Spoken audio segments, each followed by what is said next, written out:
Hello, friends and family. A warm welcome to you all, and thanks so much for joining us today in Nanaba's Kitchen.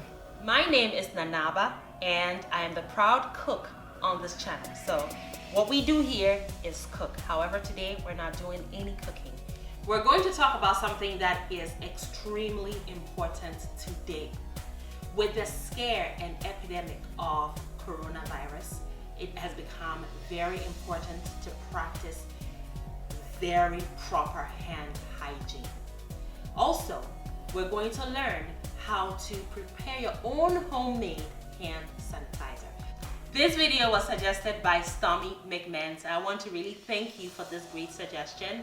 As a registered nurse, I know that the single most effective way of minimizing the spread of harmful disease-causing germs is by proper hand hygiene. So today we are going to spend some time together in learning how to properly and effectively wash your hands. So to begin, you want to turn the faucet on. Now, it is preferable or best practice to use warm or lukewarm water in washing your hands. So let the water run until the preferred temperature is reached, and wet your hands first prior to squirting the antibacterial soap into your hands.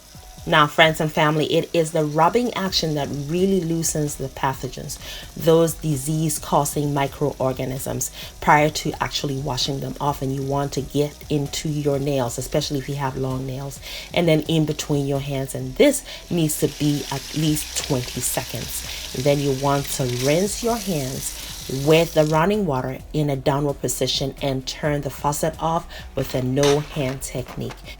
And dry your hands with a dry, clean paper towel. All right, so now that our hands are squeaky clean, we are going to prepare our homemade hand sanitizer. So let's jump right into that.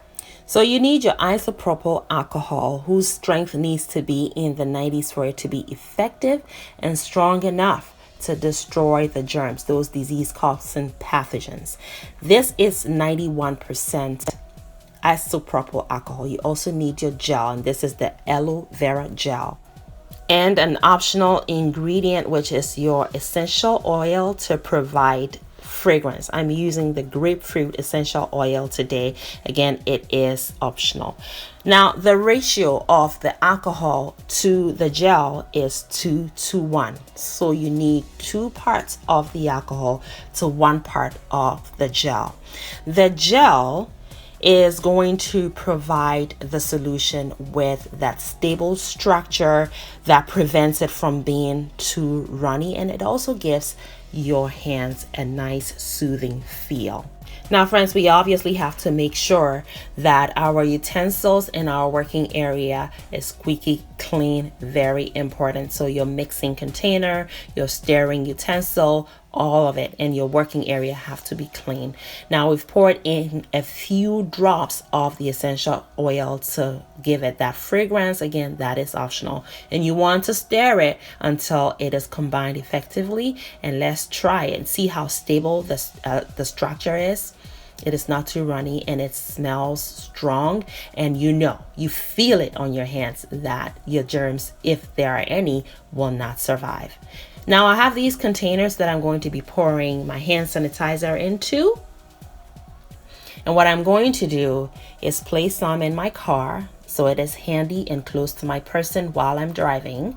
And I'm also going to have one in my purse. I'm going to give my children one each, so we all have our hand sanitizer close and handy, and use it as often as possible. Yes, as often as you might have contaminated your hands by touching a doorknob, for instance, or money, or any surface that might have been contaminated.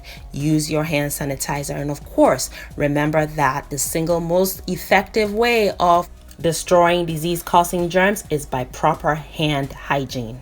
And remember, keeping your community safe and free from disease begins with your own personal practice of proper hand hygiene. And please refer to the Center for Disease Control and Prevention for further updates. Also, have your homemade hand sanitizer handy. It should be close to your person. And each opportunity you get to cleanse your hands, do so. Keep your hands away from your face. Please be safe, and love you all. Thank you so much for showing up today. Make it a great day, and as always, have fun, especially in that kitchen.